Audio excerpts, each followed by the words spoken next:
O Brasil concentra cerca de 20% de toda a biodiversidade conhecida do planeta, e em menos de 6% da superfície da Terra. Estimativas recentes indicam que pode haver até 1 trilhão de espécies de procariotos, e a maioria nunca foi nem cultivada e nem identificada. Cada espécie carrega no seu DNA o registro de como sobreviveu, a seca que durou 3 séculos, o isolamento que criou uma nova linhagem numa encosta, a pressão que tornou um veneno no remédio. E hoje, com ferramentas de bioinformática, é possível ler essa história com uma precisão que não existia há 10 anos. O problema é que o tempo está acabando. Fragmentos de floresta estão sendo cercados por soja, montanhas estão ficando pequenas demais para as espécies que vivem nelas. Climas estão mudando mais rápido do que as espécies conseguem acompanhar. Nessa conversa, um dos pioneiros da bioinformática no Brasil revela como o genoma de espécies ameaçadas funciona como um termômetro das mudanças climáticas, e o que ele já está indicando sobre o que ainda está por vir. Sou Fabrício Rodrigues dos Santos, sou biólogo, com doutorado em bioquímica, imunologia, pós-doutorado em genética evolutiva e professor titular da Universidade Federal de Minas Gerais no Departamento de Genética, Ecologia e Evolução do Instituto de Ciências Biológicas em Belo Horizonte. Eu sou da ala antiga da bioinformática, né? Eu fui um dos fundadores da bioinformática, da pós-graduação em bioinformática no UFMG em 2002. Eu e o professor Miguel escrevemos juntos a proposta para a criação do curso, né? Então, sempre trabalhei com a parte de análises de dados genéticos, tanto da espécie humana, trabalho com origem dos povos indígenas americanos, então a gente trabalha bastante com genômica, inclusive com DNA antigo, né, e com a parte da biodiversidade, trabalhando com diferentes espécies silvestres, muitas delas ameaçadas de extinção. Então, o que a gente está tentando trazer são ferramentas da bioinformática aplicada à genética, obviamente com o uso de dados genômicos, para tentar elaborar estratégias mais adequadas de preservação, né, para tentar entender cada uma dessas espécies que compõem a biodiversidade, a interação entre elas, né, e como a gente pode trazer um ambiente de melhor qualidade, né, preservando as espécies e os ecossistemas e a qualidade de vida humana, né, porque elas são provedoras dos serviços ecossistema.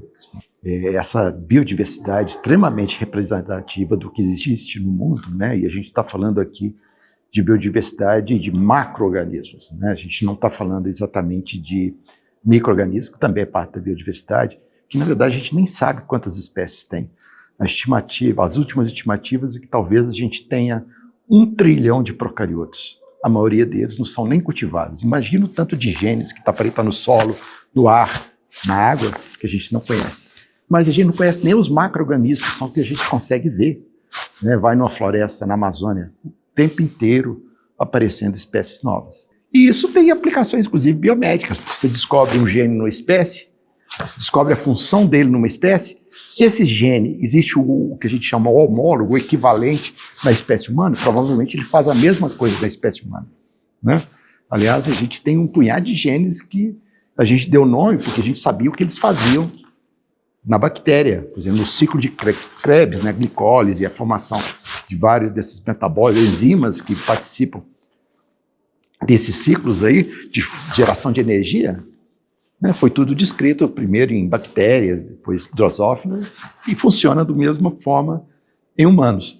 Então isso é muito importante. A gente acha que estudando uma espécie, está estudando só ela? Não, porque são todas conectadas, né?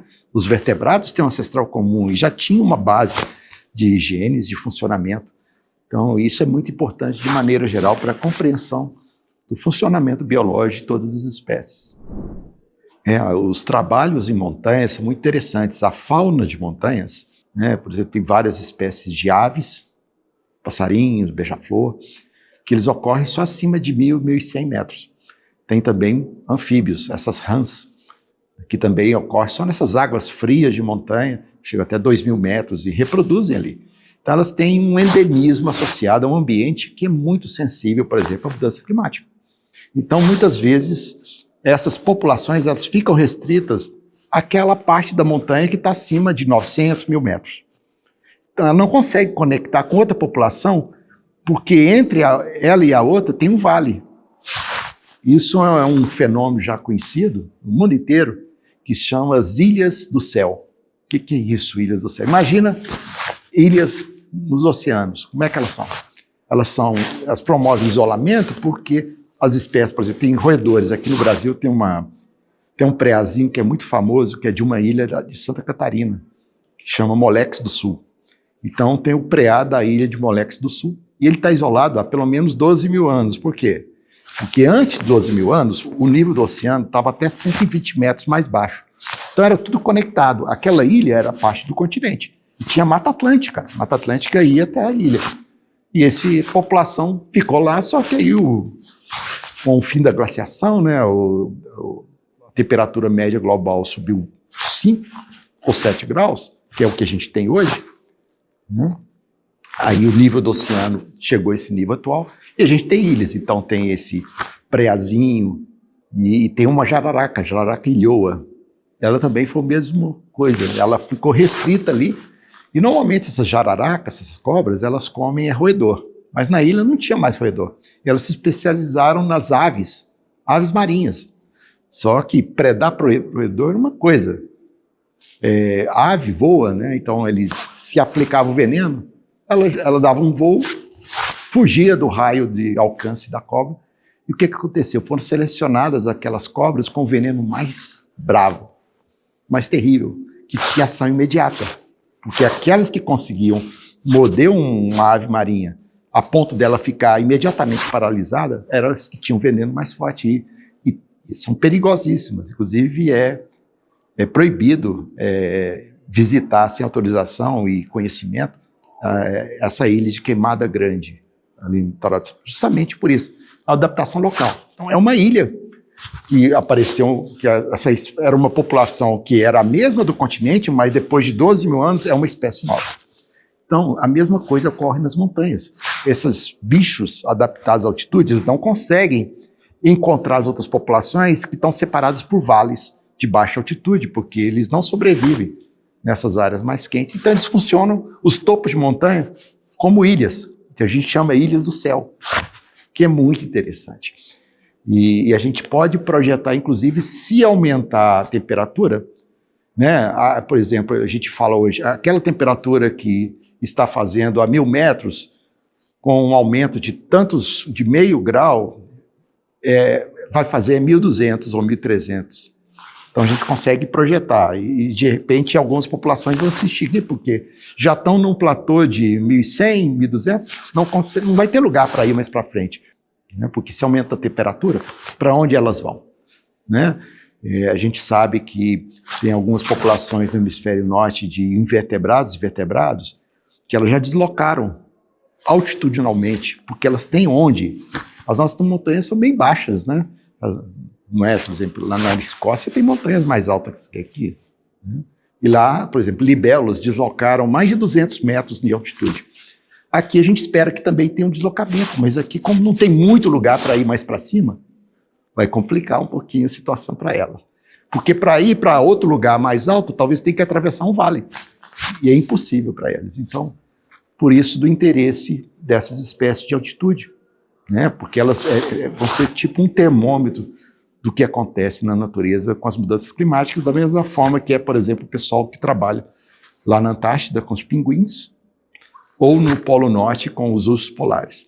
A gente trabalha com o cluster lá da UFMG, o Veredas, né, e Sagarana, que é do Instituto nosso, e eu também tenho uma servidora multiprocessada, né, que é exclusiva do laboratório para análises filogenômicas.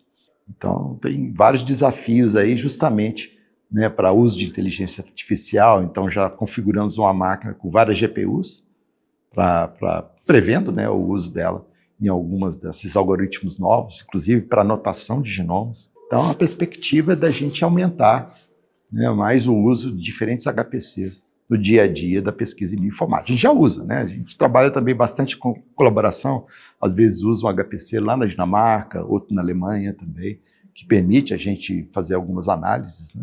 E por falar em ler genomas de espécies ameaçadas e cruzar dados de biodiversidade em larga escala, quem trabalha com bioinformática, genômica populacional e análises evolutivas sabe que a infraestrutura faz toda a diferença no resultado. A Versatos HPC oferece soluções de computação de alto desempenho para pesquisadores, laboratórios e empresas que precisam de poder computacional real, clusters HPC, armazenamento de dados e suporte especializado para quem faz ciência de verdade. Acesse agora versatishpc.com.br e descubra como podemos acelerar o seu trabalho. O bioinformata precisa dos dados, né?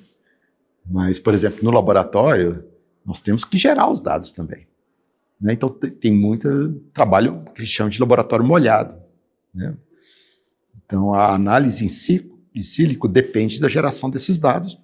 E a gente tem que fazer isso, porque a biodiversidade é tão grande, né, e tem poucas oportunidades de gerar esses dados, porque não tem os animais em cativeiro, né? A maior parte das espécies que a gente trabalha não estão em cativeiro, e isso depende de trabalhar com material da natureza ou de museu. Por exemplo, na UFMG a gente tem um museu que a gente chama de Centro de Coleções Taxonômicas, e que tem mais de 2 milhões de depósitos diferentes de espécies da biodiversidade brasileira, sul-americana. É um material extremamente precioso, que a gente espera avançar muito em tecnologia para evitar de voltar na natureza e coletar novamente material, né, que é o que a gente chama de museômica. Então a gente também trabalha com a parte de museômica, né, tentar recuperar, mas ainda tem dificuldades técnicas muito sérias, porque o DNA daqueles animais, indivíduos preservados em museu, normalmente estão muito fragmentados. E para a gente ter, por exemplo, um genoma completo, que a gente fala no nível do cromossomo, né, tem o cromossomo paterno e materno, tudo bem sequenciadinho, bonitinho, isso depende de DNA de alta qualidade, pouco fragmentado, e geralmente é tecido fresco. Então a gente está tentando, por exemplo, no nosso grupo, a gente está desenvolvendo metodologias de cultivos de células. Então, a partir de um indivíduo na natureza, a gente consegue retirar células de algum tecido, trazer para o laboratório, multiplicar essas células e transformar em células pluripotentes. Então, a gente está nesse processo que a gente já fez está tentando fazer para algumas espécies, né, junto com outros grupos de pesquisa de biologia celular. Então, é essencial o trabalho no laboratório molhado, para que depois esses dados a gente faça sentido com a bioinformática, que também está avançando muito. Esses genomas de alta qualidade, eles começaram a ser obtidos há menos de 10 anos. E o primeiro foi um genoma humano, que fizeram lá em 2017, mas com muito trabalho, né, da biodiversidade brasileira começou a aparecer em 2019. Né? São pouquíssimos ainda sequenciados no Brasil, né? Tem o ITV produzindo vários agora. E isso é um desafio grande, que depende muito do trabalho de laboratório molhado. E a questão é que a gente não tem que mapear antes que ela desapareça. A gente tem que mapear para trazer qualidade de vida para as pessoas, para mostrar que essas espécies preservadas, a gente está preservando a nós mesmos, né? Qualidade de água, né? A gente ter uma mata saudável, ela tem não só as plantas, porque as plantas dependem muito dos animais. A maior parte das espécies de plantas, elas são dispersas pelos animais que são os jardineiros da floresta, não só da dispersão, mas também a polinização, né? E isso está diminuindo bastante. Já tem matas que elas perderam esse equilíbrio, elas não estão restaurando, regenerando, elas não estão multiplicando do mesmo jeito que faziam no passado, justamente pela falta de animais. Eles chamam de matas silenciosas, porque quem faz barulho é animal, né? Então, tem várias dessas matas silenciosas por aí, que elas pararam no tempo. Então, as árvores morrem, não restauram. Então, tem que tomar muito cuidado com isso, porque as pessoas acham que conservação é abraçar bicho e planta. Não. Conservação é abraçar a nossa espécie, o futuro de nós, né? Que a gente precisa de água, de ar respirável, a gente precisa do controle do clima, né? O quanto é importante a Amazônia para a agricultura no centro-oeste e no sudeste do Brasil, né? As nuvens carregadas de chuva, né, vêm principalmente da Amazônia, né? O quanto isso vai se manter ainda? Será que vai ter algum momento que esses rios de água que vêm da Amazônia, que vêm de vapor pelas nuvens, né? Será que vai ter algum momento que esse fluxo de água de lá para cá vai ser bloqueado? Então, a gente só pode assegurar isso se mantém um mínimo de condições dos ecossistemas saudáveis que dependem muito dos animais, não só das plantas.